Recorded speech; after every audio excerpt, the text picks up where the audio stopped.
Procore's accounting integrations sync up-to-date project information across field and office teams, allowing you to have access to up-to-date project costs and profitability. With in-house integrations with Sage 300 CRE, Sage 100 Contractor, Viewpoint Vista, Viewpoint Spectrum, and Quickbooks, you have the freedom to choose a construction management solution your project team wants and an accounting system your office team needs. Procore's ERP Integrations tab acts as a barrier and staging area between Procore and your accounting system. You will have already designated an accounting approver who has special permissions to view this tool and is responsible for reviewing and pushing information into your accounting system.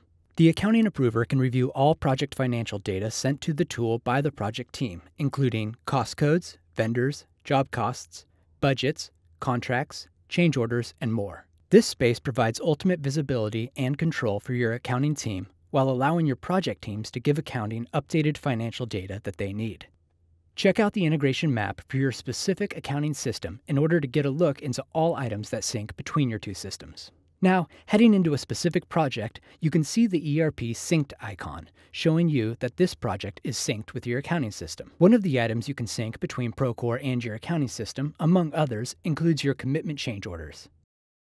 Once the change order is approved, you're able to send it to the ERP Integrations tool. Your designated accounting approver is now notified they have an item to review in the integration staging area and can now push the item into your accounting system, allowing your teams to be alerted of cost expenditures in minutes, not days. So, stop spending hours double entering information into disconnected systems and get your field and office teams on the same page. Reach out to a Procore representative today to learn more and receive a deep dive demo of Procore's accounting integrations.